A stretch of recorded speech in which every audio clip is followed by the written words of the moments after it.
Cette histoire a pour indice de temps en 2019, un samedi, le 1er juin, plus exactement, un an après la tragédie. Celle du passage dans le cyclone dans le village de Beaugalais, en Birmanie, où vivent des mômes dans une misère inégalée.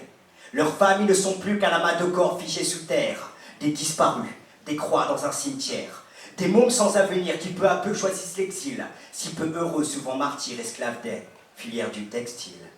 Tel est le cas de Hank Wang Lun, l'un de ces mômes seuls son destin, venu en Thaïlande faire fortune, seul grade ouvrier clandestin.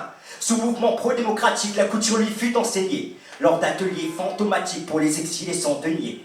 Pour sûr, il se tuera au boulot 16 heures fois, 29 jours par mois, 3000 bahts égales, 55 € son salaire de roi. Ses heures de sommeil sont minimes, une main suffit pour les compter. Sa vie se résume à l'usine, là où les règles sont boycottées. Pourquoi je vous raconte sa vie, son vécu n'est pas transcendant? Ce môme n'est qu'un être asservi par les caprices de l'Occident. Une sous-traitance ostrogoth, une main-d'œuvre bon marché. Ce zone de non-droit à May se terre en silence pour se cacher. Des pions sur l'échiquier dans ces usines du textile, qui pour ne pas être fliqués ne pratiquent jamais l'immobile. Cercle vicieux sans fondement où gravite l'offre et la demande, sous des usines servant d'écran au profit de la contrebande. Hank Wang Lun rêve en silence face au tissu.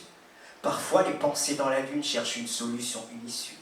Un jour, lors d'une phase de tissage, l'idée lui vint de camoufler sur des étiquettes un message, seul moyen pour lui d'exister. D'exister à travers ses mots, reflet de ses mots, ses travers, tissant ainsi recto, verso, ses sentiments les plus sincères. Un bout de tissu pour maquette, indélébile encre de fil. Hank Wang Lun devient un poète sur l'invisible du textile. Mesdames et messieurs, les ressemblances de ce texte avec notre monde ne sont ni intentionnelles, ni fortuites, mais inévitables. Il est des choses sur terre que malheureusement l'homme feint d'ignorer, car le malheur des uns forge le bonheur des autres. Je n'ai nullement la prétention, à travers ce texte, de vous demander de modifier votre façon d'agir, ni votre façon d'être. Mais s'il vous plaît, la prochaine fois que vous regarderez les étiquettes de vos vêtements ou de vos affaires, ne le faites plus simplement pour savoir si vous les mettez à l'endroit ou à l'envers. Au revoir.